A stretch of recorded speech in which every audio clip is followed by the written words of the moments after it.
So I always love hearing about how films evolve along the way. So what would you say is the biggest difference between how you envisioned this film turning out when you first signed on compared to what people are now going to see in the finished feature? I mean, I think the job of the director is to retain that vision. Whatever I felt when I read the script the very first time, it's my job to, when I fall in love with the script at that level, at that stage, I need to make sure that's the movie I'm showing the audience at the end of the process. So it is a constant, battle, if you will, to make sure that everyone else gets behind that vision.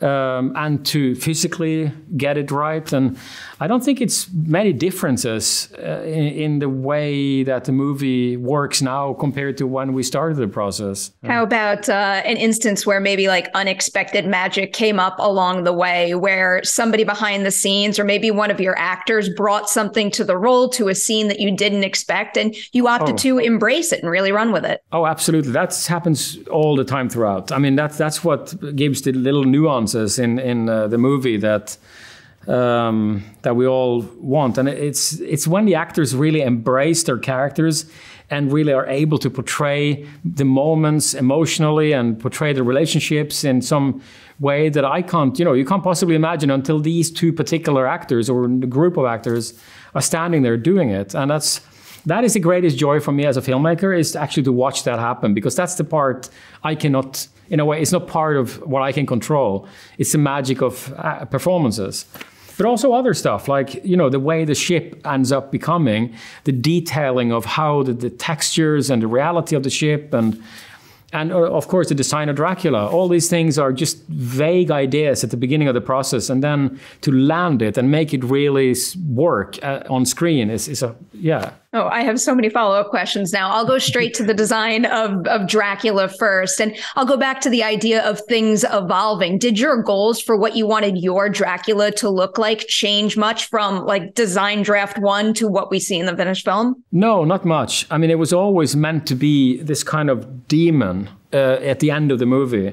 It's kind of it's described in the script. So it's not even, I can't even take credit for it, but it's my job to then guide it, and it was just such a fun vision of what the Dracula should be, and I embraced that, and with the producers and with everyone, with the VFX people, with special effects designers, and we kind of came up with this creature that I was very happy with. But as you know, it's a process. It's always a process, and there is evolution, but it was always in the same ballpark. So, what about figuring out how much to show of your Dracula? Because I always find that one of the greatest challenges of any monster movie is nailing the right moment and how much to show of your creature. So is there any workshopping in that respect, or rules you abided by in terms of making sure he always looked good and there was scare and mystery in there? Yeah, no, the mystery of the look of Dracula is obviously a huge thing, that when you're sitting watching the movie, you're supposed to feel evolution.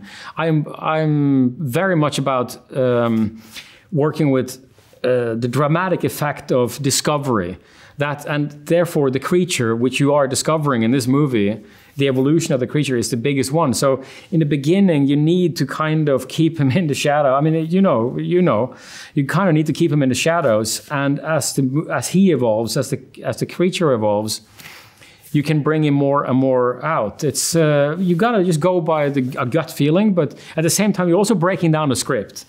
You're also, putting together all the scenes that are with Dracula and trying to analyze, is this evolution working? When you go from here, now it's 10 minutes later, now it's 3 minutes later, when we see him now, what have we learned? What have we not learned? I mean, it is also a scientific process, So I'll never pass on an opportunity to highlight Javier Botet's work as well. And of course, he played a significant part in bringing Dracula to screen. So is there anything about his work that impacted this version of Dracula heavily in a way that you never could have imagined before you hit set and were actually working with him directly? Yeah, I mean, he's such such a character actor. He really thinks like the creature. He really puts himself in the spot of the person he is, the mentality, whether it's very animalistic or it's very intelligent.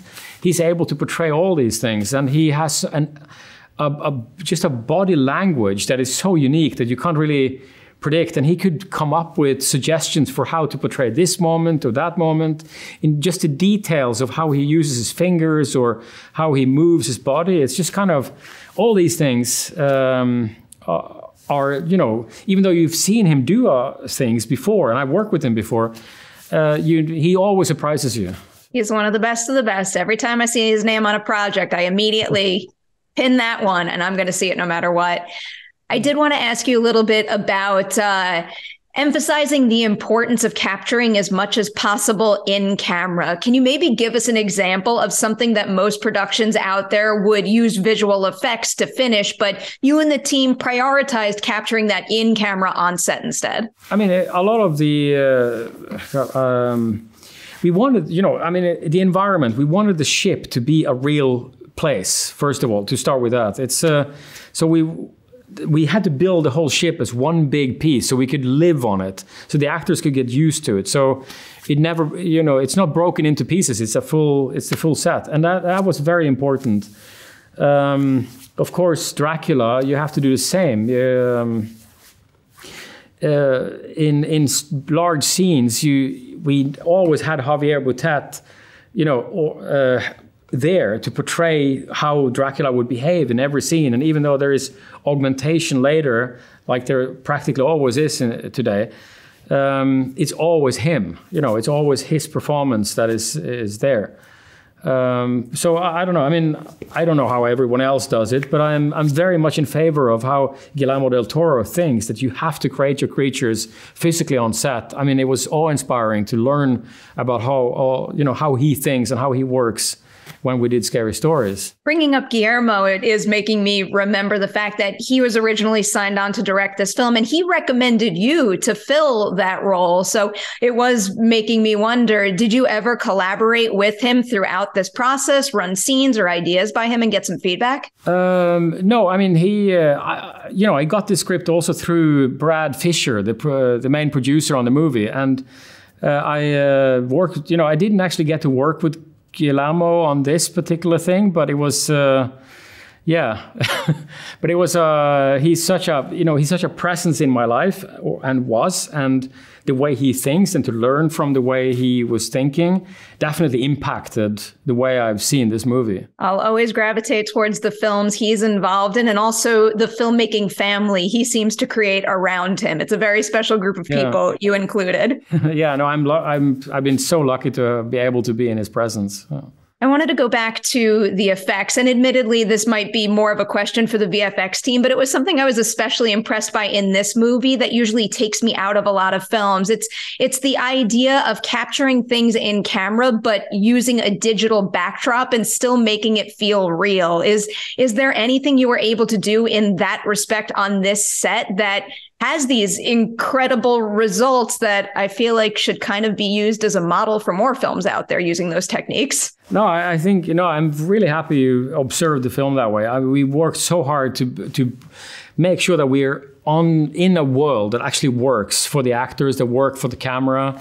And that's how I make movies. I want a reality around the camera. But of course, when you are in a tank and your world is actually out at sea in the middle of the night, you do need to replace stuff that you can't, you know, do.